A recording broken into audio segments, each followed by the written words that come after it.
भाई हमार अब हम के पहुंच गए बनी सन मेहरावना पुल पर। मतलब मेहरावना पुल हमनी के लास्ट यूपी बिहार के बॉर्डर हटे और एक बार हम देख सको तनी बॉर्डर पर बानी सन। ई मेहरावना के नदी है, नदी के तो नाम मालूम नहीं है, देख सको तनी नदी।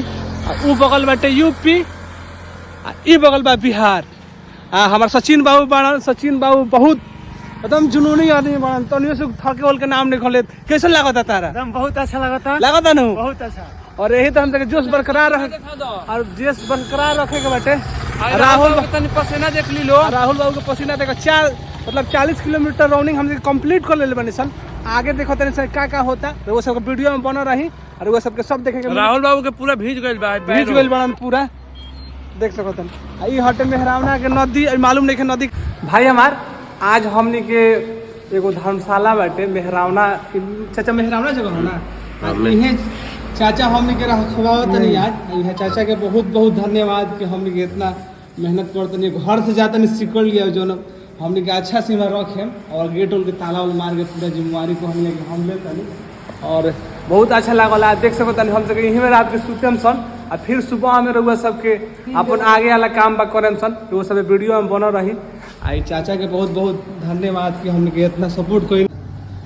ये माता जी का मंदिर बा। आज हम सब यही में रहत तनी सन। ये पूरा जगह बाटे, देख सको तनी। और माता रानी की कृपा हमने पे बनल रहो। और हमने के देख सको तनी यही में बानी सन। खाना खा के यही में आराम करे के बाटे। चाचा जी पूरा हमने घुमावत तनी कि कहाँ के तरिया बाटे। बहुत अच्छा मंदिर भी बाटे यहीं बाटे, देख सको तनी रउआ सबे। और देखिए कितना अच्छा जगह बा। हमने के आज इन्हीं में बस बसेरा बाटे। सुबह हमसे अलगा जो आगे रही तो वो सबके वीडियो के माध्यम से दिखाएं सन। सचिन बाबू पूरा खुश बड़न। राहुल बाबू के हालत खराब बाटे थोड़ा। पैर पूरा भर गइल बच्चा। 45 किलोमीटर रनिंग आज किए हैं, कल 60 किलोमीटर करेंगे। आज पहला दिन वाला तो थोड़ा सा हम तक नॉर्मलिए कोई नहीं है सन, काहे कि हम सब कुछ देख के चले के बाटे। और काल बहुत अच्छा रुआ सब के रिजल्ट दिखाएम सन। आज खाली आज शुरुआत भइल बा, रुआ सब बन रही। हर हर महादेव।